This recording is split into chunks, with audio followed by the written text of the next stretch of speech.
Hello, and welcome to the Product Clinic, the podcast where together we diagnose health tech product challenges and prescribe actionable insights to help you build and market products that people love.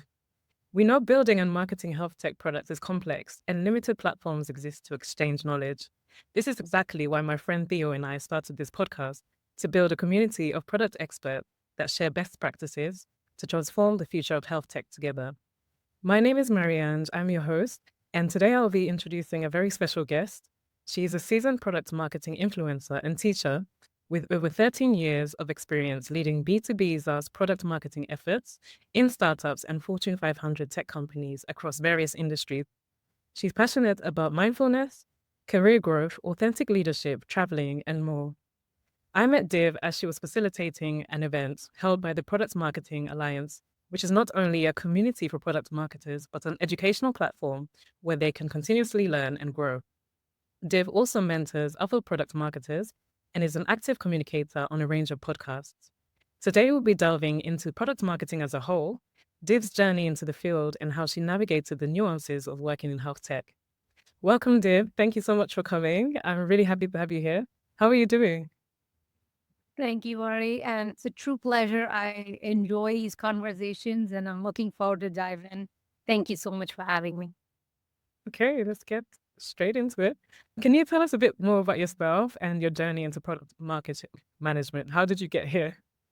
I want to say it was a journey of finding the balance between creativity and technology. So I've always been an engineer at heart and I always had a creative side of me, and product marketing became that sweet spot, which allowed me to find both sides of it and enjoy both sides of it equally. I started off in marketing communications after I got my MBA in marketing. And I got very curious about this role and this function called product marketing about 15 years ago. And that's where I stumbled upon it. And I was like, I need to be here. This is my spot. And I didn't get the role right away. It took me a while to get into the role because everyone said, oh, we love your energy. We love your curiosity, but you don't quite have the product marketing experience we're looking for. And so it became a chicken and egg kind of a situation. But over time, so I did sales enablement, technical product marketing, and then I landed my first real product marketing role. And ever since then, I think it has been a curiosity meet the mind. And I was constantly asking the question, why do we do certain things a certain way? How do we create frameworks and processes? And a lot of my learning in product marketing is what I share on my Substack as well. Okay, so how do you define product marketing and what are some of the myths? Mhm. Yeah, Some of the no problem. misconceptions. So I would say for me, when I think about product marketing, right, and sometimes I think the name doesn't do justice to it, right? Because you're sometimes working on products, sometimes you're working on solutions or maybe industries, right? Like we talk about whether it's health tech or other sectors that we're focused on. Bringing the core value of what we do and why we do it is what product marketing is about, right? That true differentiator, and it's supposed to be all in one name. So sometimes I like to refer to it as portfolio marketing because it encompasses product solutions and industries together. And it's about driving that product adoption and industry growth. So that if I had two sentences to sum it up, that's what it would be. But there are Yeah. core or secret ingredients, if you will, that allows you to do that, right? So think about messaging, positioning, think about buyer persona and your ICP, your ideal customer profile. You could look at your product and solution launches that you're working on, even market and competitive intelligence that exists, or sales enablement if you are an enterprise B2B companies and that's what you're driving. So there are different avenues you can look at, but I think some of the misconceptions are just that people don't know what they don't know. So it doesn't matter which team you ask, which function you ask, what product marketing is, everybody will give you a different answer.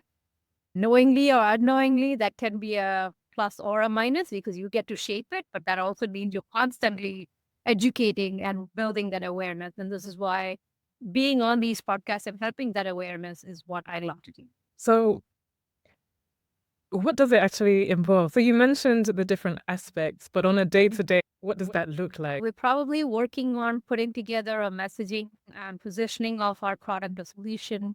We might be just chasing people to get what we need, whether it's working with our product management counterparts, whether it's working with sales enablement team, sales leaders, product leaders. Sometimes it's your AR, PR teams or demand gen or growth teams. So a lot of cross-functional collaboration comes into play when you think about marketing and our day-to-day efforts. I would say, let's say 60% is us creating the content and putting together the campaigns and the launches and all of that fun stuff. And then 40% of that, or maybe even more, could be just getting what we need done.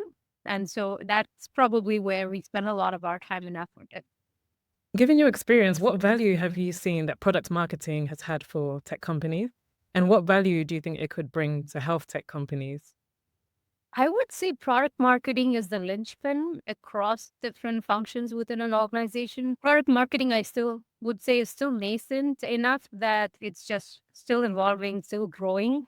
But if you think of it as a linchpin across product, sales, marketing, and customer success, we are the thread connecting the dots from a buyer who's interested in learning about your product, has a problem that needs to be solved in the market, and then realizing that, yep, we could be that problem solution that they need, and then making that decision to buy, right? So if you think about the buyer journey from awareness, consideration, decision, it's driving that momentum. And so we are that thread and helping kind of connect those dots together. So that's how I would look at the value that we offer, being very close counterparts to the sales team when you're driving opportunities, making sure our pitch and the value proposition resonate with our audience is also key. So there are different aspects you can bring in there. So in health tech companies, it would really help them communicate their value to their target customer so that it resonates with them. Absolutely. Tech has always been a core of who I am, having an engineering background. But at the same time, I had an opportunity to work with a health tech company where we were developing a voice assistant for folks who lose their voice box, right? I'm talking to you, so I take it for granted, but I didn't realize that this was so important and that this could happen to people where you lose your voice. Maybe it's because of surgery or other reasons, but they were creating this voice assistant app where through lip reading, it could translate and help you understand what they're trying to say versus having them to write it down on a piece of paper or a whiteboard or whatever the means of communication exists today. And I thought that was really a novel idea in terms of really understanding the core pain that the patients were having and then helping solve that, right? So whether it's health tech, as you're thinking about the value you can offer, sometimes we can get very stuck on the health, the medical side of things and not really be able to translate it to what it really means to the common man. Helping us kind of translate that is where it comes from. And so I was very fortunate to conduct some customer interviews, really understand what their stories are. So I got a chance to talk to caregivers. I got a chance to actually speak with one of the patients who had a synthetic voice translator. So he was able to speak, but then you had to really pay attention to understand what he was saying at times because sometimes the words were not as clear as you would hope for. So there is a lot of room for helping bring healthcare and technology together, and lots of industry companies are out there creating and making that difference. So I consider myself very fortunate. I know I was always saying that I want to be a voice for the unspoken, and I felt like that opportunity that I got to work with on an NSF funded project gave me that opportunity to actually be a voice for the unspoken. So it was a true blessing for sure. Yeah, it's brilliant. So, do you remember any differences between being in that company, how being a health tech company, you had to approach your day-to-day activities in a different way, or what were the main differences?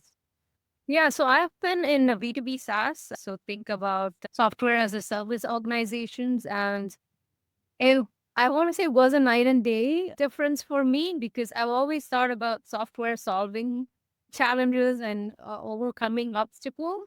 But this was changing people's lives. And that I think was the biggest learning for me and the biggest aha moment where I think doesn't matter how many years I'm going to be in this industry as a product marketing leader, I'm always going to hold on to that story because it was about really changing people's lives in a way that you could see the impact of it. And I got to build the participant experience and work on the product or the design. So I was doing all of product management, product marketing, design aspects of it. And I loved all of it. I love that multidisciplinary aspects that come in when you're working with a small team. And that also gave me the opportunity to see, okay, we have two sides of this, right? One is the patient who's going to use this app. And then one is we need data to be fed into this tool so we actually can translate how we speak and have different dialects and different conversations being fed into that natural language processing. That I was actually, me as one of the testers, I was also putting in some of my time to put in those participant words and sentences. Right? So I think that's the big shift that I saw. And just speaking with these folks and really hearing their stories, right? When you talk to businesses, they're talking about business goals and business outcomes. Here you're talking about individuals and their families and their lives. So it was their friends, their kids, whoever it was that you're talking to. So that I think was my biggest difference, if you will. And what about the medical side of things or the scientific? Was there a difference because you come from an engineering background? So let's say generating content, what did that look like? Yeah, a lot of it was conducting testimonials and videos and getting more people to participate in the participant experience. So that's where I spent a lot of my effort in the 3-month project that I was at. Okay. So you mentioned you're now really passionate about helping people to use their voice. You understand the importance of using your voice in the room. Often product marketers, we work in a room with people from different disciplines, and some of them are experts. They know the product really well from the technical point of view, and we may not be the most experienced. How do you surely you use your voice in a room when you're full of leaders? Some of them have been working in the company for longer. They know the product quite well. How do you make sure you use your voice even then? Yeah, it comes down to the 3 values that I hold true to my experiences, my decision making, my approach in work and life. The first is about trust and credibility. So it doesn't matter if there are smarter people in the room, and hopefully there are smarter people in the room. That's what I'm looking for so that I'm learning. But at the same time, I'm also looking for being able to build that credibility. And so I like to think of it as a two-way street, right? I can come in and say all the awesome things that I've done in product marketing, and it will not matter at all. If I can make it relevant for them, why I'm here in the room, that I'm here to help them be successful, that's my first entry. That's how I'm looking at it. The second is about extreme ownership, right? Oftentimes, there are people that do the talk but cannot walk the walk. And so I like to build that extreme ownership. So owning the good, the bad, and the ugly, right? Not everything is going to be wonderful. I'm sure I'll make a lot of mistakes.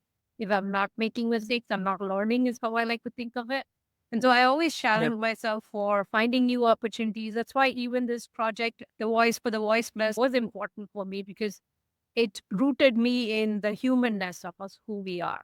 And so I like to think of everything that we do in that aspect. So that extreme ownership is important. But the third one is results and relationships, right? Yes, within organizations, we are all here to drive numbers and results and metrics. But at the end of the day, when I look back at all my journey, I'm not giving you the numbers or metrics. I'm telling you about stories that I've connected with people, amazing folks that I've worked with, right? Like when we were just doing our intro, I've had opportunities to work with some amazing product managers, and they have helped me redefine how the relationship between product marketing and product management should be. I work with amazing sales leaders where I have realized that, okay, sales doesn't always, they keep asking for stuff and we keep giving them stuff and that's it, right? It doesn't have to be a conversation. So those are the things that I cherish. And whether it's working with a marketing team, whether it's working with sales, with even customer success, I've had fortunate opportunities. But at the same time, I've also learned things the hard way because I've seen things go wrong and realized that's not the environment that I want to be. I can never, ever be in a toxic environment because I am very and I have a high sensitivity barometer, if you will. And so if things don't feel right and if I don't get the sense of support and belonging, that's not where I can thrive, right? So I'm cautious about that. And I think as you grow in your career, you learn what works for you and what doesn't work for you. So I can grow in personal OKR with my teams and with my mentees, primarily so that we can help each other understand that.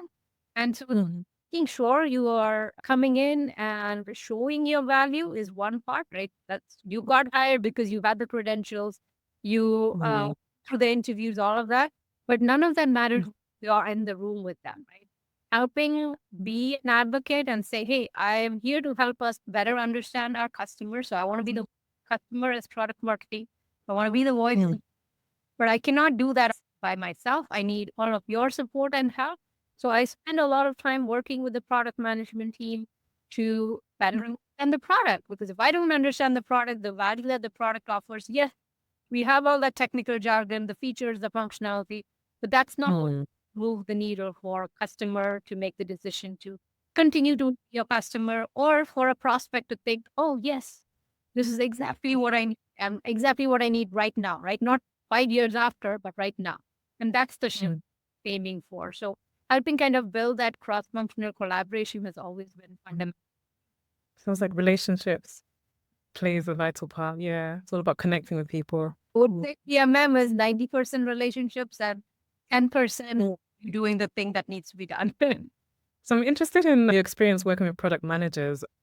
First of all, what if you're working with a product manager who doesn't understand what a product marketer is there for, and is kind of used to working themselves, and you come along and you're tasked to help this company reach a certain goal? How can one manage that? I can share two sides of it. One, which was the best experience that I had, and then one, which was the worst experience that I had. And you can see that the two sides of the coin. So the best experience that I had, and I'm still great friends. Actually, I'll be in the East Coast the next month and I'll get a chance to actually meet them in person. But this was an opportunity where, and he was the one who interviewed me as well for my PMM role. We were literally tied to the hip, right? We knew what each of us were working on. We had that energy and understanding of, I'm here to help him, he's here to help me be successful. And that's the kind of relationship you're looking for when you think about PMM. The understanding comes from helping them see where you can add value, right? Don't go and step on their toes and make them feel like, oh, coming here to take my role. No, there's a reason why PM and PMM exist, because we need both sides, right? PMM is coming in to bring that outward facing, think about the market opportunities, or whether it's events, putting together our message, our story outward. And then the team is here to connect the dots between the product, the features and functionality, the engineering side of things to the product, right? So I like to think of it that way. On the other side, recently I had an experience where I got to work with a product manager who's been a product manager for decades. They had a specific way of working. They didn't quite understand where I could add value. I don't think they were even receptive to the idea of PMM helping them be successful. It was more transactional. It didn't feel relational. And I think that was the difference for me. And that was my aha moment where I was like, wow, no, it didn't matter what I did. It was not going to go through. And I could spend all my day. And I also have anxiety. And so it was impacting my anxiety. And I was like, oh my gosh, what do I do to make a difference? I could try all the things that I've done and nothing seems to be working because they just didn't have that mindset. And I cannot change a person's mindset, right? It's a matter of, do you have a growth mindset or do you have a fixed mindset? And if you have a fixed mindset, that is who you are. And I don't function in that way. So it's a difficult way to be. So those would be, I think, two ways to think about what great could look like and then what could bad look like. And you won't know the difference when you're in it, but when you're out of it, it'll be a stark difference. If you were like, oh my gosh, this was like night and day difference. What was I thinking? So I'm thinking. Yeah. So even in that environment where the product manager couldn't see what contribution you were bringing, or it was more transactional, how did you manage in that situation? Well, I have been getting better at not letting things be personal. Still a work in progress, but at the same time, I know that I've been brought in to do certain things, right? I was brought in to bring a new product to market, given that the product was delayed in terms of getting it to the market because the product was not ready on the engineering side. But at the same time, I knew that my opportunity was to help educate. We were going after new persona. So I focused and doubled down on my efforts there. So building thought leadership, we did data stories and how to position ourselves as a modern data stack for the next frontier. Those are all things that I could contribute and something that I could look forward to. putting together a go-to-market plan, putting together product launches. So those were the areas that we tapped into, right? It was less about when the product was ready and when they're ready to get the product to market was a future conversation, but not something for today. So I focused on the today, better understanding my customer, better helping them understand the customer because the audience was different from the core set of customers we had in the past. Great. Sharing some gems here. So coming back to health tech, what were some of the challenges you saw when going from working in a traditional tech company and then going to Lira, so the health tech company? What are the main challenges you saw straight away and how did you overcome them? Well, working with doctors for once is a different landscape. So I needed to understand the lingo and the language. I needed to do my own research to better understand what does this even mean. So laryngectomy became a word that I had to learn and understand. But at the same time, I think it's also just seeing their passion, right? How passionate they are. ENT surgeons are working crazy hours. And this was a team who was in North Carolina, and I got to work with them because I was actually in Europe at that time, and they would be up 5 a.m. in the morning taking a call with me while I was in Europe. And I was like, whoa, that's commitment right there, right? So helping understand where they're coming from, how do we find good synergies, make the times work for us to connect and have conversations, putting forward the voice of the customer, to be honest, understanding the market that we are in, because there are other lip sync apps out there that are trying to solve the same problem. So what is the angle that you're coming in? How do we bring the value forward? And then having the opportunity to work with an amazing team. So I think that was definitely my favorite moment in the experience that I had. And everyone's just as equally passionate. But when you think about health tech versus tech, I wouldn't say there's like a stark difference per se. It is more just about the domain expertise that I needed to make. 'Cause I had never worked. I've had experiences in healthcare in different shapes and forms, primarily taking our B2B product to health tech industry, but not in a core health tech. And this was an experience that helped me understand the nuances of it. So I thoroughly enjoyed that experience for sure. So you are the team, you're building everything together, and then you're working with 3 to 4 founders who are equally passionate about this idea. So do you have experience both in B2B and B2C companies? And did you feel like there was a difference in the product marketing approach or strategies that were needed? I was primarily in B2B. It just so happened that my first job after my MBA in marketing was at Applied Materials, which was a B2B organization focused on solar panels. And since then, I've always been in B2B. I've tried making a switch to B2C once in a while, but I was always told you have B2B experience, you don't have B2C experience. But the truth is, at least in my view, I think B2B and B2C are quite similar. If you want to find differences, I'm sure you'll find a million differences. But at the end of the day, you're both talking to the end customer, the user.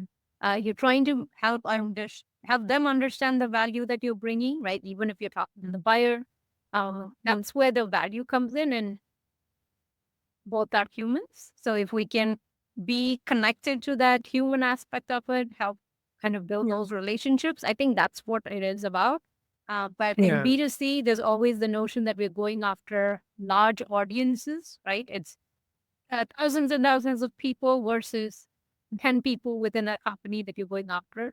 Because that's, I think, the biggest difference that I've seen, but I wouldn't know any better because I haven't done it as much. So I'm not the expert there for that mission. I was thinking about it yesterday and I was thinking, even if it's a business or a patient, it's still a customer, but it's a different type of customer, right? So yeah, we can touch on leadership a bit. The PMM role, the product marketing management role, is strategic. And often working with leadership from different disciplines, you might have people that clash in ideas or the strategies that they would like to see implemented. How have you managed working in this scenario? And can you share any examples of how PMMs can form alignment in such situation? Yeah. Absolutely, yeah. I'm a big believer of stakeholder and leadership alignment. That's where I say I spend a lot of my time making sure that we're all rowing in the right direction across product marketing and sales. And it all comes down to understanding what matters for them, right? As product marketing leaders, we love wearing multiple hats, multiple roles. We want to empower our teams to actually love what we're doing every day, right? We don't want it to feel like a grind where it's an uphill battle every day, and that doesn't help. And so for me, our product marketing success depends on our internal stakeholders. So just like we talk about our customers, I like to think our internal stakeholders, our senior leadership, how they value product marketing is a core part of our responsibility. So we have two sets of audiences. One is internal, which are these stakeholders and leadership, and then external, which are our customers, the market, the competition, all of that. So I've spent a lot of time making sure we have shared OKRs. So think about objectives and key results and putting that forward and showcasing how or what do you think about leadership. So I've always talked about authentic leadership as my main way where you're being true to yourself and you're showing that we respect and care for each other, right? Going back to that trust and credibility aspect of it. So it's important to have that alignment and sitting down with the product leaders, sales leaders, and marketing leaders. It's making sure we are all working in the same direction and not countering each other's aspect. Yes, we will have discussions, but we need to know what are the core initiatives and we can align our efforts. So that has been my approach to making sure we have that. Okay. And in your role as a leader and a mentor, what challenges do you see newer PMMs facing, and how do you advise them to work through them? I would say these days, understanding where you want to focus your energy is important.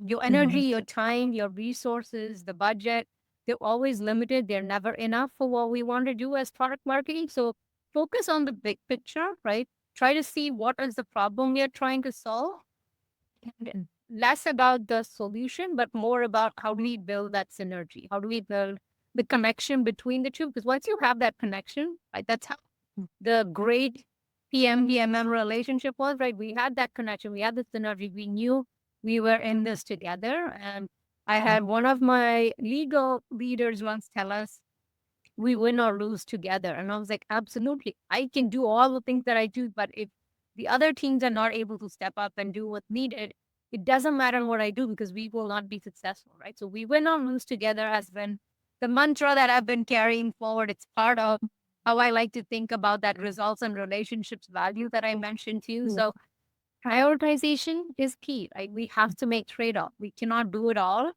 And as Hmm. product marketing, we are always the yes go getter, the very collaborative person. We want to say yes to everything, only to realize we reach the end of the year and we're like, where did this year go? We're all burnt out. I don't want that to happen, right? I want everybody to take care of themselves. And that's why mindfulness became important for me. It's building those relationships. That's why I do mentoring because that's my most meaningful work that I've done in my life. It's making sure I'm connecting with people and helping them be successful, helping them understand how to navigate through some of these things that I have been able to navigate through. Hmm. So, with product marketing management being a quite recent role, it's making its way into other industries beyond tech, how did you actually educate yourself in your first PMM role, and how do you do this consistently? I would say it's the CEO mindset. So I would say curiosity, empathy, and openness has helped me keep asking why. I know that product marketing is becoming more and more relevant in organizations today that didn't have this function or didn't even realize that this was needed. So you're starting to see product marketing come in to organizations, whether it's in marketing or in product. But at the same time, you also have other core areas that they're looking for, right? So if we are the voice of the market, if we need to be able to talk about use cases, customer stories, what's the value that we can offer, and then drive that customer advocacy, the success stories for it. So if we can bring that forward, that's what it is. So I started in 2016 writing about product marketing and what I was learning because I had some of those questions myself. I was like, how do we do this? Why do we do this? Why can't we do it differently? And that got me to now every month I write. And actually, next week I have another PMM talks that I'm part of where I go and talk to other amazing product marketing leaders. And the topic is leadership. So we'll be talking about how do we drive leadership? What does it look like behind the scene? What are the Mhm. aha moments? What are the gotcha moments that we have? And a lot of it is that discovery to advocacy that I'm aiming for. And having conversations with my mentee helps me keep myself updated, make sure that I am setting myself up for success and continuing to stay relevant. So it doesn't matter what technology is out there. I want to make sure that I understand it enough. I don't have to know it all, right? I will never be a know-it-all. That much I know. But at the same time, I always like to flex that curious mindset. Yeah, I find there's more and more information coming out. People are really being open about their experiences and sharing resources as well. Thank you so much. Where can our listeners find you? And if you're, interested in reaching out, where can they be able to follow your journey? Absolutely. So I'm on LinkedIn. You can look up my name, Div Manickam. I'm on Substack as well. Like I said, I talk and share about things that I'm personally passionate about, whether it's product marketing, mindfulness, workplace well-being is something that I recently have dived into in the past year with my Chief Wellbeing Officer certification. And I like to also talk about stress and anxiety because I have seen how it can take me down. And I've committed myself to actually be a voice for the unspoken, to break stigma around mental health and well being. And I also like to figure out what happiness means. So, depending on what time of the day it is, I have different topics and areas that I'm passionate about. Sometimes it's about food, sometimes it's about travel. So, you can see all of those variations on my Substack. And I look forward to seeing you all there. Love that. Thank you so much, dear. Been a great conversation. Thank you all for tuning in today to the Product Clinic podcast. We hope you found today's discussion insightful and valuable. We'd love to hear from you. Your feedback helps us improve and tailor our content to what matters to you. So if you've got a topic in mind and you'd love us to dive into it, or a burning question about health tech product management or product marketing, please send it our way. And don't forget to subscribe and leave a review. It really helps us reach more listeners like you. So until next time, keep building products that make a difference, and we'll see you in the next episode. Thank you all. Have a wonderful day.